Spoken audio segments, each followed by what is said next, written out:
le ChatGPT touche à sa fin. Écoute attentivement l'histoire suivante. Imagine-toi, lundi matin, tu sors de chez toi, tu arrives au travail et soudain ton bureau est rempli de qui? De robots. Tes anciens collègues ne sont plus là. Sur chaque chaise, il y a un robot, même sur ta propre chaise. Et ils sont en train de faire les tâches que toi et tes collègues faisiez la semaine précédente. Et ils les font bien mieux que vous ne les faisiez.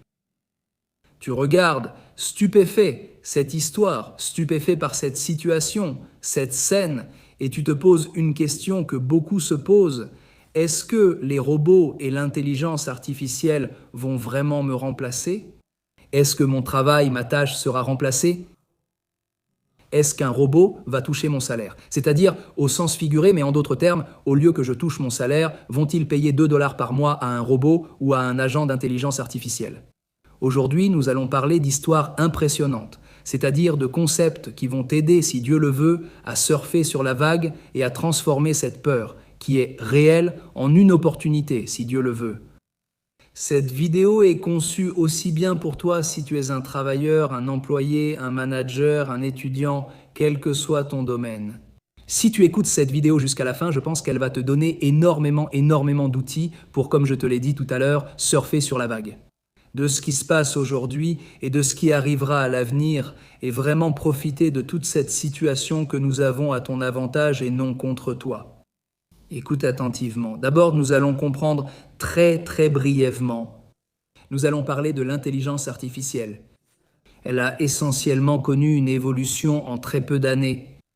En un peu plus de 10 ans, l'intelligence artificielle est passée d'une intelligence artificielle prédictive.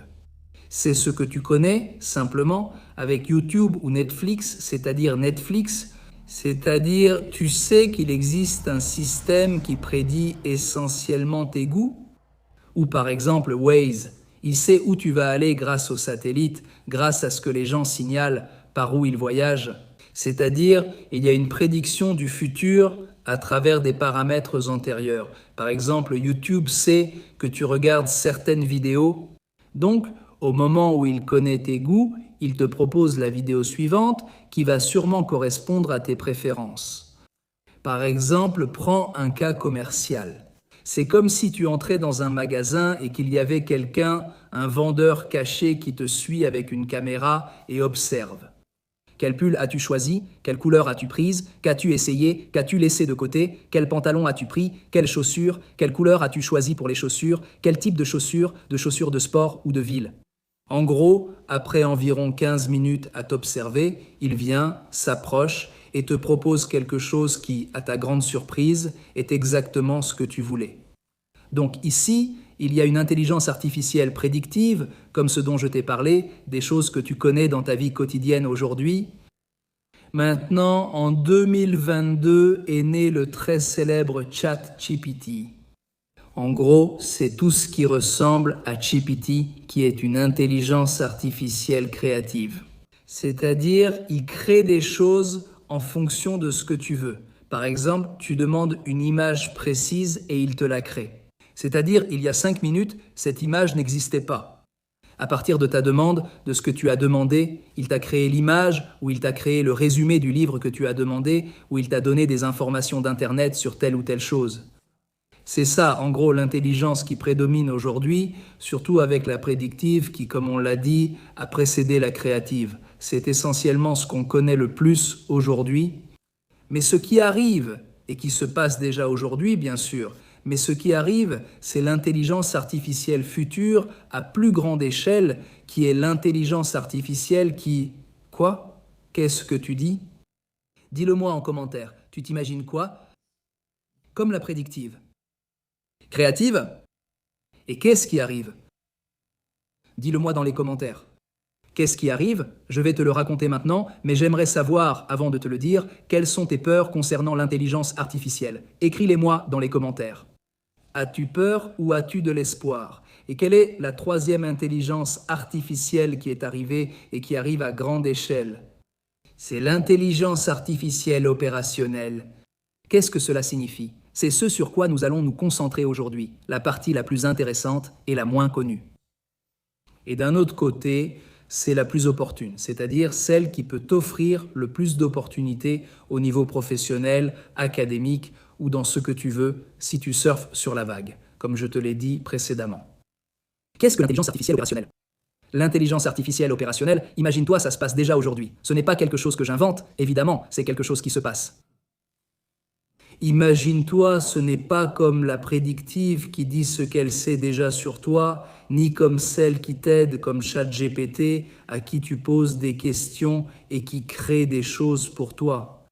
L'IA opérationnelle fait des choses pour toi, ce qui correspondrait davantage au monde de la robotique. Imagine un robot qui fait des choses. Il ne s'agit pas forcément d'un robot physique, cela peut aussi être un logiciel sur ordinateur, mais il accomplit des tâches. Prenons un exemple. ChatGPT, que nous connaissons le mieux, est l'IA opérationnelle qui est la nouveauté. ChatGPT, tu lui dis « Regarde, je veux aller au centre-ville et visiter tel ou tel endroit. Et s'il te plaît, je veux que tu me génères le meilleur itinéraire, que tu me donnes des conseils sur où aller, où m'arrêter. Un endroit ombragé, un endroit avec des arbres, un endroit pour boire de l'eau, où il y a aussi des toilettes, c'est-à-dire tu lui donnes des informations. » ChatGPT ou le logiciel qui possède ce type d'intelligence artificielle créative. En gros, selon ce que tu lui demandes, il va te préparer un plan et il va te le présenter très bien. Mais ChatGPT ne peut pas accéder à ton agenda. Il ne sait pas quand il est bon pour toi de sortir de chez toi, il ne sait pas qui tu veux rencontrer, il ne connaît pas ton objectif réel, il ne connaît pas ton numéro de carte de crédit. Et bien d'autres choses encore. L'intelligence artificielle opérationnelle les connaît si elle y a accès. Évidemment, si tu lui donnes accès à ta carte de crédit ou à ton PayPal, à ton agenda personnel, à tes mails, à tes clients, et on peut étendre cette liste à de nombreux, très nombreux sujets, domaines et détails. Par conséquent, l'intelligence artificielle opérationnelle possède une intelligence qui est artificielle, évidemment, mais elle surpasse la précédente. C'est comme si tu comparais, pour donner un exemple, l'intelligence artificielle qui est prédictive. C'est comme si c'était un enfant d'école, ChatGPT est un enfant, c'est un jeune qui est déjà au lycée. Mais il faut voir que le potentiel que possède déjà aujourd'hui, évidemment, l'intelligence artificielle opérationnelle, c'est comme si c'était un doctorat, quelqu'un qui a un PhD. Dans un domaine spécifique, c'est un expert. Imagine que cet expert n'est pas seulement dans un seul domaine, mais dans tous les domaines auxquels tu lui donnes accès. Par conséquent, le potentiel et l'écart qui existent au niveau du potentiel des intelligences artificielles dont nous avons parlé précédemment sont impressionnants. Donc je vais te donner une scène et un exemple. Imagine, un jour de pluie, par grand froid, tu rentres du travail et tu veux arriver chez toi. Et ta femme t'a demandé, ton mari t'a demandé de préparer le dîner pour la famille et de chauffer la maison, parce que tout le monde est dehors, chacun a ses occupations, au club sportif, aux études et au travail, chacun à sa place.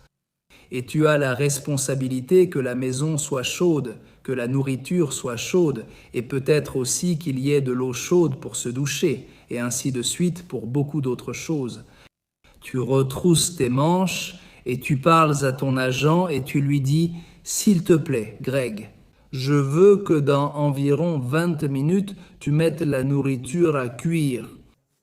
Je veux des spaghettis italiens et je veux une sauce de tel ou tel type, et je veux ceci et cela. Et je veux que l'eau soit froide, et je veux que l'eau soit chaude pour que toute la famille puisse se baigner et se doucher. S'il te plaît, que la température soit à 24 degrés Celsius.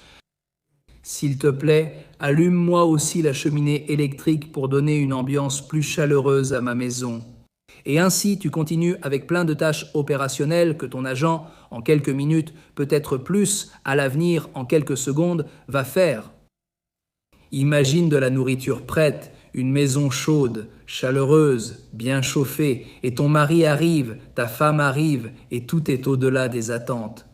Et toi qui n'as fait que prononcer quelques mots pour parler avec ton agent d'intelligence artificielle, cela semble futuriste, mais c'est réel, et cela se passe aujourd'hui. Peut-être pas à 100% de tous les détails que j'ai donnés dans l'exemple, mais au niveau conceptuel, cela se produit et probablement des choses bien plus avancées que le simple exemple que j'ai donné. Donc ici, pour conclure un peu ce dont nous voulons parler, d'abord, la peur que cela suscite, évidemment. Tu es employé, tu es étudiant et tu veux obtenir un diplôme précis et tu te dis « mais à quoi bon faire des études pour obtenir un diplôme si un robot ou une intelligence artificielle peut savoir en quelques secondes ce qui peut me prendre des années ? Étudier n'a aucun sens. » Et c'est pourquoi je viens ici pour te donner de l'espoir et te dire que, comme tout défi, chaque défi présente une opportunité. Il ne s'agit pas d'avoir peur, il ne faut pas avoir peur, c'est certain. Et maintenant, je vais te donner un ingrédient que, même si tu es un expert en intelligence artificielle, tu ne l'as sûrement jamais entendu auparavant dans ce domaine de l'intelligence artificielle. C'est aussi ce que je sens surtout que je viens apporter quelque chose. Parce que ce que j'ai dit jusqu'à présent, tu le connaissais peut-être plus ou moins, mais ce que je vais te dire maintenant, le contexte que je vais te donner, dans quel contexte, dans quelle réalité vivons-nous ? Ça, sûrement que jamais, ou je ne sais pas si une telle chose existe dans le monde des affaires ou de l'intelligence artificielle jusqu'à aujourd'hui. Par conséquent, je pense que cela va être une nouveauté. D'abord, dans quel monde vivons-nous et comment faire face à cette réalité ? Qui, d'un côté, comme nous l'avons dit, peut générer de l'anxiété, des peurs, des préoccupations, des insécurités, des incertitudes ? Et d'un autre côté, ce que je veux te donner maintenant, c'est de l'espoir, de la joie et une certitude absolue que tout cela est pour ton bien, car il faut maintenant comprendre, oui, au niveau spirituel. Que tu connaisses déjà ma chaîne ou non, je t'invite à la découvrir davantage. Nous essayons de parler du monde dans lequel nous vivons, de la réalité spirituelle dans laquelle nous vivons, et évidemment, il faut inclure Dieu dans notre réalité, dans notre vie. Malheureusement, quand beaucoup de gens parlent de robotique intelligente, d'intelligence artificielle, de bitcoin, de crypto-monnaie, d'étudier ceci ou cela, d'entrepreneurs et de tout type d'entrepreneuriat ou d'être entrepreneur, peu importe. Malheureusement, très souvent, on ne parle pas de ce dont il faudrait parler, à savoir comment Dieu conduit notre monde vers la perfection. Et comment faut-il prendre les bonnes décisions selon le contexte dans lequel nous vivons ? C'est comme quand tu vois quelqu'un, je vais te donner un exemple très clair qui, je pense, t'aidera beaucoup. Tu vois une personne, c'est toi qui la vois. Tu as essentiellement deux options pour la voir, commencer à la décrire totalement de façon superficielle. Quels vêtements porte-t-elle ? Quelle couleur de cheveux a-t-elle ? Quelle couleur d'yeux a-t-elle ? Quelle robe porte-t-elle ? Quelle veste porte-t-elle ? Quelles chaussures porte-t-elle ? D'où vient-elle ? Où va-t-elle ? Quelle voiture conduit-elle ? Quel travail a-t-elle ? Que fait-elle dans la vie ? C'est-à-dire une description robotique en parlant du contexte de l'intelligence artificielle, de la personne que tu as en face de toi. Mais c'est tellement éloigné de la réalité. Pourquoi ? Parce que la personne que tu as en face de toi n'est pas un corps ambulant, c'est une âme revêtue d'un corps. Une âme est une partie de Dieu dans ce monde. Une âme est quelque chose qu'on ne peut pas toucher. Une âme a un potentiel infiniment plus grand que n'importe quel robot ou n'importe quelle intelligence artificielle. Fondamentalement, Dieu a donné à la personne une âme pour accomplir sa mission dans ce monde. Par conséquent, évidemment, quand on parle de quelqu'un, il faut comprendre que nous avons une âme en face de nous. Cela s'applique à tes relations de couple avec ton mari ou ta femme, avec tes fils, tes filles, ton père, ta mère, tes grands-pères, tes grands-mères, sur le lieu de travail, sur le lieu d'études, où que tu sois, tu dois le savoir. Et cela a beaucoup à voir avec ce dont nous parlons. Parce qu'on peut se tromper et aller vers le côté robotique et artificiel, le maquillage de la réalité.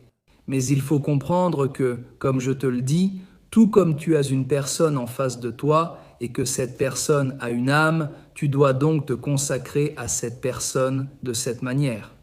L'aider, la comprendre, la cerner, c'est-à-dire avec une âme, pas avec un simple corps ambulant, une âme enveloppée dans un corps. Donc comprendre que chaque phénomène qui nous entoure, dans le cas d'aujourd'hui dans ce cours, l'intelligence artificielle, la robotique, ce sur quoi nous voulons nous arrêter sur l'aspect le plus extérieur. C'est une manifestation divine avec un D majuscule de la façon dont Dieu conduit son monde vers la perfection. Maintenant, je vais te citer un verset pour te donner un peu de contexte au niveau de ce qu'enseignent la Torah et les prophètes. Dans ce cas, c'est le prophète Isaïe et Yahyahu en hébreu le décrit. et je vais contextualiser cette prophétie avec ce que tu vis aujourd'hui. Par conséquent, d'une certaine manière, que vais-je te dire que ce que tu vois aujourd'hui, ce qui t'entoure, c'est de la prophétie. Tu es en train de voir la prophétie. Tu vis dans un monde où la rédemption est déjà arrivée. Évidemment, c'est l'ère messianique, l'ère de la rédemption. Et Emo Hamashia, c'est en hébreu. Le Melech Hamashia, le roi Messie, le roi Hamashia, le fils de la maison, le roi David, n'est pas encore arrivé. Mais si Dieu le veut, il arrivera bientôt avec le 3e temple à Jérusalem. Mais il faut savoir que l'ère messianique, mais la rédemption est déjà arrivée il y a des années, au moment où les prophéties commencent à s'accomplir. Cela fait déjà des années que le peuple d'Israël est revenu et que nous sommes revenus sur la terre d'Israël. Évidemment, c'est un processus, il y a encore beaucoup de Juifs et de Juives en dehors de la terre d'Israël. Bien sûr, c'est un processus, mais il faut voir. Il suffit simplement d'ouvrir le Tanakh, d'ouvrir la Torah, les prophètes, les écrits, et de voir comment les prophéties, ce qui est écrit, nous pouvons le voir de nos propres yeux, l'entendre de nos propres oreilles. C'est impressionnant. Voyons ce que dit le prophète Isaïe. Il dit ceci. Et Isaïe dit ceci. J'ai sauté un peu, mais c'est ce que je veux te raconter maintenant. Je le traduis. et Hashem kamaim layam neshassim. Ça dit ceci. Parce que la terre sera remplie de la connaissance de Hachem, de Dieu, du Créateur, du Tout-Puissant, comme les eaux couvrent la mer. Je voudrais m'arrêter un instant ici. Il faut comprendre que lorsque nous parlons de ce qu'est la technologie, la robotique, l'intelligence artificielle, les crypto-monnaies, tout ce dont je peux parler parfois dans certaines vidéos sur ma chaîne, il faut mettre cela en contexte. Malheureusement, ce que je te dis, quand une personne parle de cela au niveau technique, c'est correct. Évidemment que c'est correct et cela peut te donner des outils qui sont très bons pour ta vie. C'est excellent, c'est excellent. Mais il faut savoir que, comme je te l'ai dit précédemment, pour tirer profit de ce dont nous parlons, tu dois comprendre dans quel contexte tu vis et à partir de quel contexte tu comprends les choses. Tu as ce que tu étudies. C'est-à-dire, comme nous l'avons dit, tu as une personne en face de toi, tu peux dire comment elle est habillée et ce n'est pas un mensonge, mais c'est très éloigné de la réalité. Parce que ce qu'est un vêtement, un habit et l'âme, ce sont des choses qui ne peuvent même pas être comparées. Comme nous l'avons dit, l'âme, c'est Dieu qui donne l'âme à la personne. Un vêtement, c'est quelque chose de matériel, qui est important, mais c'est quelque chose de matériel. Par conséquent, il faut comprendre où tu vis, dans quel contexte tu vis, et ainsi contextualiser ce dont nous parlons.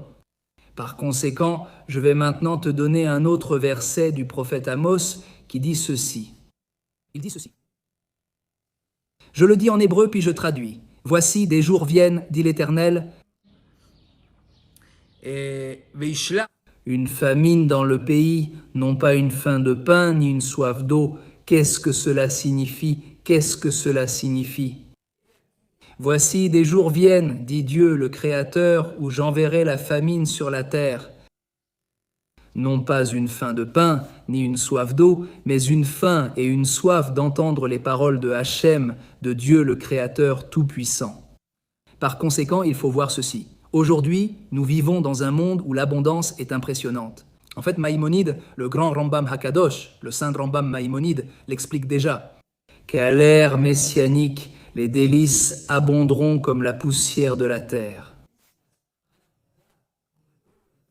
Et aujourd'hui, tu vois, tu vas dans un supermarché, tu vois des desserts de toutes sortes, tu vois des glaces de toutes sortes, tu vois, pour te donner un exemple, des pizzas, des pâtes, tout ce que tu veux, varié. Tu as du vegan, tu as des produits laitiers, tu as ceci ou cela. Tu as tout ça même dans un endroit simple, pas seulement dans un méga supermarché. Et il faut penser qu'il y a quelques dizaines d'années, il y avait du savon, un autre savon. Aujourd'hui, tu as un rayon rempli de toutes sortes de savons, de parfums.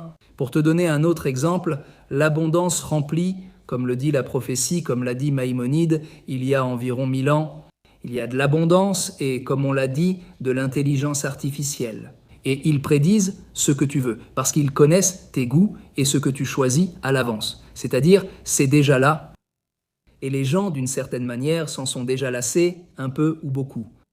Ils en ont assez de cette abondance. Les gens veulent du sens, ils veulent savoir où ils vivent, de quoi ils ont soif et de quoi ils ont faim. D'écouter la voix de Hachem, ce que Dieu a à leur dire, qui est essentiellement la Torah. que le peuple israélien a le mérite, la responsabilité, la joie et bien sûr l'humilité d'enseigner, d'être une lumière pour les nations. Donc pour résumer et contextualiser un peu, hay que entender, Dieu conduit son monde de mieux en mieux. Dans cette ascension constante, il y a des hauts et des bas, mais la tendance va vers le bien ultime, le bien supérieur, le bien sublime et éternel. Et évidemment, il y a des chutes, il y a des montées, il y a des chutes. Ainsi, Dieu a créé notre monde pour l'élever constamment, être partenaire de sa création. Et maintenant, un peu en parlant, un peu en avançant, réponse à ce que nous avons dit au début. Il y aura peut-être des robots dans ton bureau, des robots ou des logiciels. Il ne faut pas avoir peur. Il faut voir comment tu peux surfer sur la vague et savoir utiliser cette technologie pour ton bien. Ici, la question n'est pas de savoir si cela va te remplacer. Il faut comprendre. D'une certaine manière, Dieu nous dit, du moins c'est comme ça que je le comprends, que les tâches faciles seront faites par les robots. Ce sera un programme, une application. Mais toi, tu as une âme. C'est quelque chose de très spécial. De la même façon que ton empreinte digitale est unique dans l'histoire, il n'y a jamais eu d'empreinte digitale comme la tienne avant toi et il n'y en aura pas après toi.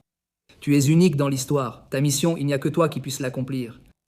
Ainsi, Dieu nous dit, ne faites pas des tâches qu'un robot peut accomplir. Réfléchis à quelle qualité tu possèdes, ce que tu peux apporter au monde, comment, grâce à ta singularité, tu peux contribuer au monde. Et si tu utilises, et voici la clé, si tu utilises et apprends, utiliser ce que je suis en train de t'enseigner maintenant, c'est-à-dire l'intelligence artificielle, la robotique, évidemment en termes très très généraux. En termes très généraux, mais si tu étudies pour voir comment tu peux utiliser la robotique, l'intelligence artificielle, selon ce à quoi tu veux te consacrer, tu peux transformer, par exemple, concrètement, ton salaire en un salaire bien plus élevé. Par exemple, un designer graphique, il y a quelques années, on ignorait tout de l'intelligence artificielle et elle fonctionnait très bien. Mais si son camarade d'études a commencé à étudier l'intelligence artificielle et à utiliser des applications et des programmes, des logiciels, ceci et cela, en sachant faire du design graphique comme son camarade, mais il a utilisé ces informations, ces tools, en anglais ces outils, et il a utilisé et combiné des outils qui existent avec ses connaissances, il a renforcé son savoir-faire. Tes connaissances, donc, évidemment, le salaire a suivi cette combinaison. Donc ici, il n'y a pas à avoir peur. Il faut voir ce que tu as à offrir au monde et utiliser tout ce que Dieu t'a donné dans ce monde. Dans le cours d'aujourd'hui, intelligence artificielle, robotique, application, toute la technologie, il faut l'utiliser à ton avantage, surfer sur la vague et renforcer ta mission dans la vie. Et ainsi, c'est le grand message. Dieu, tout ce qu'il donne est pour notre bien ultime, tout. Il ne faut pas avoir peur, il faut avoir la certitude absolue que Dieu nous aime, Dieu t'aime, Dieu a confiance en toi, Dieu te crée à chaque instant. Dieu veut, il veut, c'est celui qui veut le plus que tu accomplisses ta mission dans la vie. Pense à la personne qui t'aime le plus au monde, combien elle t'aime et combien elle a confiance en toi. Multiplie cela par l'infini. Dieu est le Créateur tout-puissant. Celui qui inclut tout, il est au-dessus de tout, c'est le Créateur de tout, l'origine de tout, qui possède des planètes, des galaxies, un monde d'anges. Ce que tu imagines et ce que tu n'imagines pas, il te crée et te supervise à chaque instant. Il t'aime et il a confiance en toi. Et ce qu'il veut le plus, c'est que tu accomplisses ta mission dans la vie. Par conséquent, tout ce qu'il te donne et tout ce qui t'entoure est pour ton bien. Tu dois l'utiliser pour ton bien, ne pas avoir peur, avoir la certitude absolue que Dieu a confiance en toi. Et tu dois évidemment demander à Dieu, qui est ton Créateur et qui te guide à chaque instant, de te guider. Une guidance pour savoir comment combiner tout ce que Dieu te présente, depuis, comme nous l'avons dit, l'intelligence artificielle jusqu'aux relations, au travail, aux études, où que tu sois. Demande-lui de te guider pour qu'il t'amène à ta correction, si c'est en hébreu, ton tikkun shalem, ta correction totale et absolue, afin que cela soit une bénédiction pour le monde entier. Que tout se déroule avec succès et bénédiction. Et en fait, je veux t'inviter, si tu ne nous as pas encore rejoints, si tu aimes mes vidéos et ma chaîne, à rejoindre ma chère communauté Israel High. C'est une communauté très ornée, comme nous le disons, Elle utilise les outils que Dieu nous offre pour créer des cours, des rencontres, évidemment en ligne et dans les médias. Nous menons également des actions concrètes en Israël pour aider les familles de soldats, les fils et filles de soldats, les épouses de soldats. C'est-à-dire, c'est une organisation qui veut seulement faire le bien, apporter du bien, et ces moments sont des moments très décisifs. Le monde est en train de se définir. Évidemment, Israël, ici, nous vivons des moments très particuliers, très sensibles. Il y a une guerre en Israël. Par conséquent, chaque personne qui choisit de soutenir Israël, et ici je t'offre une opportunité, qui est de faire partie d'une communauté qui est ma communauté, Israël High, qui ne veut que le bien pour Israël et par conséquent le bien pour le monde entier, car nous aimons le monde de Dieu, et Dieu, évidemment, ainsi que ses créatures, le monde et l'humanité. Et c'est une opportunité unique dans laquelle, tout comme Dieu a promis à Abraham, notre patriarche Abraham, ceux qui te bénissent seront bénis. Ici, tu as une opportunité unique de faire partie d'une organisation qui est une bénédiction, si Dieu le veut, pour Israël et pour le monde entier. Et en fait, en parlant d'intelligence artificielle, un cours va bientôt s'ouvrir, un cours qui concerne l'innovation israélienne. Fondamentalement, comme tu le sais sûrement, les Israéliens sont parmi les premiers, les pionniers dans le monde des startups et de l'innovation technologique. Évidemment, à tous les niveaux technologiques, agricoles, politiques, tout ce que tu veux, tout ce qui te vient à l'esprit. Grâce à Dieu, comme dit, nous sommes dans le contexte de la rédemption et Dieu ramène son peuple en Israël. Pendant 2000 ans, elle a été aride, comme un désert, un marécage, c'était comme un corps sans vie. Aujourd'hui, ce corps sans vie. Avec les Juifs et les Juives qui retournons sur la terre et accomplissons les prophéties, évidemment, que Dieu nous ramène sur la terre. Comme le dit le prophète Amos, à la fin du livre, les 2 derniers versets qui disent que Dieu ramènera son peuple dans le pays.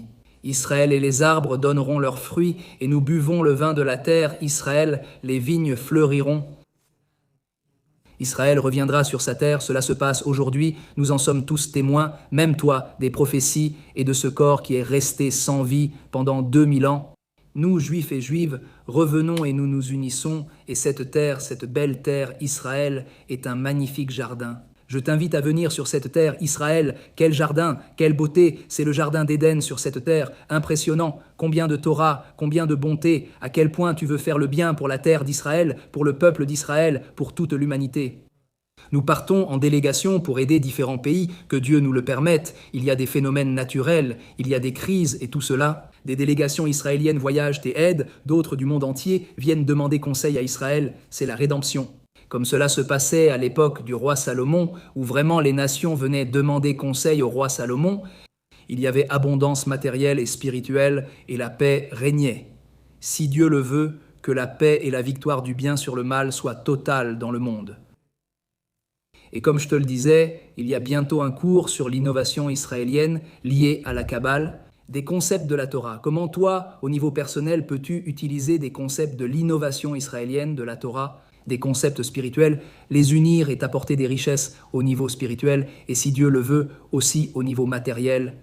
C'est une formation, essentiellement, qui t'aide à t'améliorer toi-même et à avoir une croissance et un dépassement personnel, aussi sur le plan entrepreneurial, si Dieu le veut, à tous les niveaux. Donc ici, en bas dans la description, tu as le lien, que ce soit pour faire partie de ma communauté Israël High ou de ce cours. D'ailleurs, les membres d'Israël High, ce cours est un cours gratuit qu'ils n'ont pas à payer. Alors que tout se passe avec beaucoup de succès et de bénédiction, que nous ayons toujours le mérite d'unir tout ce que Dieu nous présente dans la vie à notre personne, à notre âme. Et par conséquent, donner le meilleur de nous-mêmes et faire notre tikkun, notre correction spirituelle, pour la bénédiction de tous, en accomplissant la volonté de Dieu, le Créateur tout-puissant, avec joie et un bon cœur, toujours. Succès et bénédiction.